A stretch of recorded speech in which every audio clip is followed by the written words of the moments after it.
అందరికీ నమస్తే. నేను మీ భారతీయుడు కోట శ్యామ్ కుమార్. ఈ రోజు నేను కరీంనగర్ మున్సిపల్ ఆఫీస్ కి రావడం జరిగింది ఒక ప్రభుత్వానికి సూటి ప్రశ్న అడగడానికి. ఖచ్చితంగా ఇది అందరూ కూడా అడగాల్సిన ప్రశ్న. ఎందుకంటే మనం మోసపోతున్నాం. ఎందుకు మనం ఇంటి ట్యాక్స్ పే చేయాలి? ఇంటికి నల్ల నీళ్లు ఇస్తున్నారు కాబట్టి నల్లకు బిల్లు కట్టడం అనేది కామన్, అది ఖచ్చితంగా కట్టాల్సిందే. అదే విధంగా కరెంట్ ఇస్తున్నారు కాబట్టి కరెంటుకు బిల్లు కట్టాల్సిందే. అదే విధంగా చెత్త ఏమైనా ఉంటే చెత్తకు బిల్లు కడుతున్నాము, చెత్త ట్యాక్స్ కడుతున్నాము, అది ఓకే.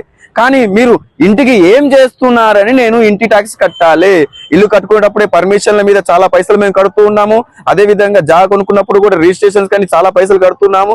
అదే విధంగా ఫస్ట్ ఫ్లోర్, సెకండ్ ఫ్లోర్, ఎన్ని ఫ్లోర్లు వేస్తే అన్ని ఫ్లోర్ తగ్గట్టుగా మేము అన్ని పర్మిషన్స్ కోసం పైసలు కడుతూ వస్తున్నాం గవర్నమెంట్ కు.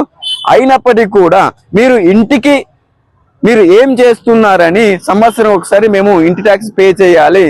నేనేమైనా బ్రిటిష్ పాలనలో ఉన్నానా? ఇంకా అప్పుడప్పుడు అనిపిస్తుంది ఇవన్నీ చూస్తుంటే బ్రిటిష్ పాలన కన్నా అధ్వానంగా మన పాలన నడుస్తుంది అని బాధ వేస్తుంది. దయచేసి ప్రతి ఒక్కరు కూడా ప్రశ్నించాలని కోరుకుంటూ జై హింద్, జై భారత్. మీ భారతీయుడు కోట శ్యామ్ కుమార్.